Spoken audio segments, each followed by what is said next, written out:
everyone, and welcome back to the channel. If you're joining us for the first time, this is Ribs, Really Itty Bitty Soldiers, and we're glad to have you. As promised, I indicated in my last video that I would be doing a review of the game Fighting Sail.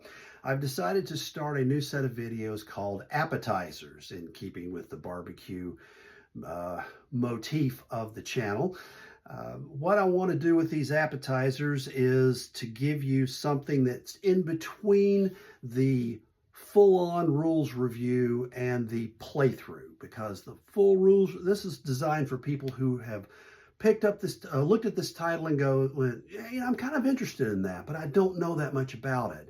The run-through videos have a tendency to have just a bunch of guys sitting around playing the games and not really explaining much of what's going on. I found myself to be kind of lost during some of those. And then on the other side, the rules review, there are some really good ones out there. Specifically, Rodney at Watch It Play does a really good job of going through every single rule on how to play a game. But that may not be what you're looking for at this particular point. You're just wanting to kind of kick the tires to see if you like the game. So these videos that I'm doing hopefully won't be more than about 10, maybe 15 minutes. I wanted just to kind of give you a basic overview of the game and maybe do a sample turn of it, just to kind of give you an idea. So for my first game, I decided to go with the game Fighting Sail. In the last video, I did a hex mat, which I have in front of me right here, because I'm interested in moving it from a strictly miniatures game more to a board game, because I found in naval miniatures games, there tends to be a lot of fiddliness. You know, you're going in to try to measure to see if you have that arc of fire. Oh, it's not quite there. Okay, let me move it a little more. Measure it again. Okay, now it's fine. A lot of ambiguity. So I'm wanting to kind of streamline that a little bit, because I wanted to move faster. And I like playing with a lot of ships. So let's just face it, go big or go home. So my idea was to take the rules. Now there's already a set of hex rules, kind of an outline of some of the hex rules on the Fighting Sail Facebook page. I'm sorry, I don't remember the name of the gentleman who did them, or I would give them a shout out. That was a good start for me, but I kind of took them and made some changes. So what I'm going to do with this first appetizer is to kind of go through Fighting Sail to give you an overview of it, to see if you're interested in it. And then we will get into some sample play on it. So let's go down to the table and we'll get it and we'll check it out. So Fighting Sail is put out by Ryan Miller. It was published in 2015 by Osprey Publishing, and it's a game that's designed to recreate fleet actions during the age of sail from 1775 to 1815. And like most other naval games, it uses the attitude to the wind as a basis for how fast you can move. Now, in the miniatures game, you've got this template here, which, depending on which direction the wind is coming from, you put it up next to the ship. So the ship is traveling this way, and there's actually a template for both sides. Let's just say, for sake of argument, the wind is coming from this direction. That would be considered close hauled because it falls between these two lines. Now, where you get into a problem is when the ship is kind of at a strange angle and the wind's coming from this direction. You're going, well, let's see, it could straddle either way. That's where some of the ambiguity comes in, as far as I'm concerned. And then you use these templates here to move the ship. The basic rule is you get to move the ship one move per sailing point, and then you can rotate it by up to this 30-degree angle. Okay, so what are sailing points, you said? Well, each ship has got a set of attributes, and I will post a picture of a sample ship with the attributes on there. You've got sailing, discipline, boarding, gunnery, and hull. And each of those attributes has a number beside it, which indicates how many dice you will roll to move or to fire or boarding or whatever. So going back to movement, when we're going back to our hex movement here, if, let's say the wind's going this way, if the ship is sailing straight into it, it's called in irons. And it's not very easy to roll sailing points. So let's say this ship had a sailing point of 4, a sailing attribute of 4. So you'd roll 4 dice. And if you're in irons, you have to roll 6s. So chances are, well, we actually did roll 1. So that's good. So we actually get to move. I know it seems a little counterintuitive, but you can move 1 forward and then you can change your direction. In the hex-based game, you can change it by 1 hex side. Now, there are a couple of differences in that. But now if your ship was facing this way and the wind was coming in off of the bow, either on the port side or on the starboard side, you would have to roll 5. So in this particular dice roll that I made, I would still only get 1 sailing point. So at that point, you move the ship. And so if the wind is coming over the stern quarter like that, either on the starboard side or on the port side, that's called reaching. That's the best attitude that you could have, because the majority of the sail canvas can receive the wind. So on that case, you get to roll and you succeed on 4s. Now, because you're reaching, you get to re-roll 1 failed die roll, because again, that's your prime sailing position. So I re-roll it. Oh, I got a 6. So I have 3 sailing points. So I can go 1, 2, 3, and then turn if I want to. That's just a sample. The final attitude is running, which means the wind's directly behind you. Still very favorable, but not the prime sailing position. So in that case, you still succeed on 4s, but you don't get your re-roll. So in this case, I would have only gotten 2 sailing points for that.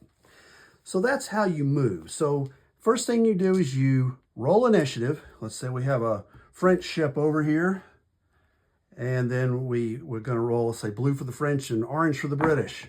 All right, the French have initiative. So the winner of the initiative chooses who will act first. So they'll either move first and fire first, or they're going to move last and fire last. So obviously there's an advantage and a disadvantage involved, but the player with the initiative gets to decide who goes first. So when you're sailing, you get to move your entire fleet before the other player moves theirs. So once you finish all your movement, then you go to the cannon phase. Now on the cannon phase, the arc of fire is the 2 hexes going out this way. It just makes a V. It's very simple to determine. So in this case, the British ship would not be in arc, but if the Frenchman were right here, he would be able to shoot. Now there are ranges in the original game. Up to 6 inches is short, 12 inches is medium, 18 inches is long. I have 2-inch hexes here, so all I did was change that to up to 3 hexes is short, up to 6 hexes is medium, and up to 9 hexes. I'm sorry, I said 12 hexes. I meant 6 hexes is medium and 9 is long. So when you're firing, you get to roll a certain number of dice equal to your gunnery. And for instance, let's say, okay, this French ship is 1, 2, 3 hexes away from this British ship. And so that is going to be considered short range. So we're going to, let's say he has a gunnery of 4, just for the sake of argument. He rolls 4 dice. He's going to be hitting on 4s. So he rolls 1 hit. Now, the British ship has got to roll its hull stat to see if it negates those hits. So let's say he has a hull of 4. Again, I'm just pulling these numbers out. There are specific numbers for each of these. So you save a hit on a 5 or 6. So there's 1 hit coming in, and he saved it. All right, let's change this around a little bit, and let's say that the Frenchman at short range rolled a much better roll, needing to hit on 4s. Well, he also rolled a 6. Well, on the table, at short range, a 6 is a critical hit. So with a critical hit, you get to roll another die for each critical you get. and it is a 3, so it would be a miss. Had he rolled another 6, it wouldn't have mattered. It would not have continued to stack up. The only way that's going to stack is if it's in a raking position. Now, I know it looks in this example like he should be raking that ship. Well, he's not close enough. He has to be 1 hex away before he can get a rake. In that instance, he would be able, if he had rolled another 6, he would continue to roll until he missed. Now, one more thing about cannon fire. When the cannon phase comes up, you will alternate who fires, starting with the player with initiative. So let's go back and say that the British had gotten initiative on this phase, or this turn rather. So the British would fire with 1 ship, and then the Frenchman would fire back, and then the British would fire with another ship. You don't fire with all your ships at one time. That is, I call that semi-simultaneous firing, because you are firing, you do have to choose where your best shot is and take it before your ship gets blown out of the water, but it is still phased one after the other. So how does this work as far as the damage goes? In this game, you're not going to have ships getting blown out of the water every phase, unless you get one of these prime raking shots like that, then it could go pretty badly for the target ship. Fleets, when you make up your fleet, there is a points cost for each ship. And when you take all those points together, that's the total value of your fleet. Then you take 10% of that, and that is your fleet morale. So every time a ship takes damage, now, that's depending on how many unsaved hits the target has gotten. So if this French ship had not saved all the hits, let's say the British had put 3 hits and he saved 2 of them, then the ship gets what's called an anchor token, which means it's a lot harder to roll sailing points. You take 6s to roll sailing points, regardless of where the wind is. Even if he is reaching like this, he still has to roll 6s on that anchor token. If you take more unsaved hits and it goes on up, you can take additional damage points. So you start taking damage on the ship. And every damage point that you get, you subtract 1 from your fleet morale.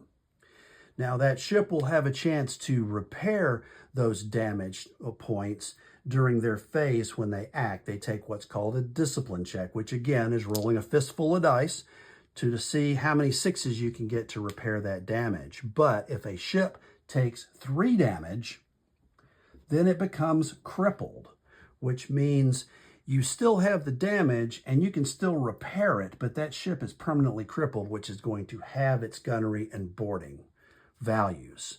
So it's permanently, almost not disabled, but it's hurting pretty badly. So you keep subtracting points from fleet morale until 1 morale gets to 0. And then at that point, the fleet which has reached 0 breaks off. Now, if for whatever reason, if this ship were to go in and board this ship and take it over, then the French would have lost the hull value of the points for this ship, and the British would gain it to their fleet morale. So that's a real boost to go in there and board a ship, but it's a very risky venture. Boarding is resolved in a similar way. You have to actually move into the same hex with the ship. Normally you can't move into the same hex, but there are rules that allow you to do that. And once you move in, you make a boarding action, and then each ship has a boarding stat. So you roll your dice, compare the number of hits. If the attacker scores more, the defender loses the ship. Otherwise, there's no effect. So it's a very simple, fast-moving system, and that's how boarding works. Okay, so what I want to do now is to run through a sample, not a turn, but let's just say that the British are acting, and we have a ship here with 1 anchor token and 2 damage tokens. So it is not yet crippled, and we're going to say that it has a sail value of 4. And we're going to also say it has a discipline value of 5, okay, for purposes of this. So we're going to roll our dice. It has an anchor token, which means it has to roll 6s, even though it's reaching. So we roll a die, and we did not get any 6s. So that means that the anchor token prevents it from moving, so it just kind of stays there. There's no drifting in this game. We wouldn't drift in the direction of the wind or anything like that. It's just basically having a bad day. It has not had a chance to get acclimated to where it could move. So if it had rolled a 6, it could have moved, we'll say it moved 1. We'll assume that it rolled 1 6 in its sailing test. So now it's activated, so it gets to roll its discipline. So what we're looking for here now are 6s to try to see if we can remove these damage tokens and the anchor tokens. Damage tokens must be removed first. So we're going to roll. We got no 6s. All right, I'm going to cheat a little bit here. We're going to say they rolled 2 6s. So, and again, this is a change from the original rules. This is, so 2 6s. So damage has to come off first. So the 2 damage tokens will come off, and it still has its anchor token. If I had rolled 3 6s, then I could have taken the anchor token off, and it would have been able to have acted normally next turn. So you go through that with each one of your ships on your phase, and then if you're the first player, then the second player gets to do everything with all of their ships. Well, there it is. I've not gone over every single rule. There are some additional stuff like captains, special abilities for ships, and some other rules regarding movement and moving to contact and boarding and stuff, but I'll leave that to you guys to find out for yourself.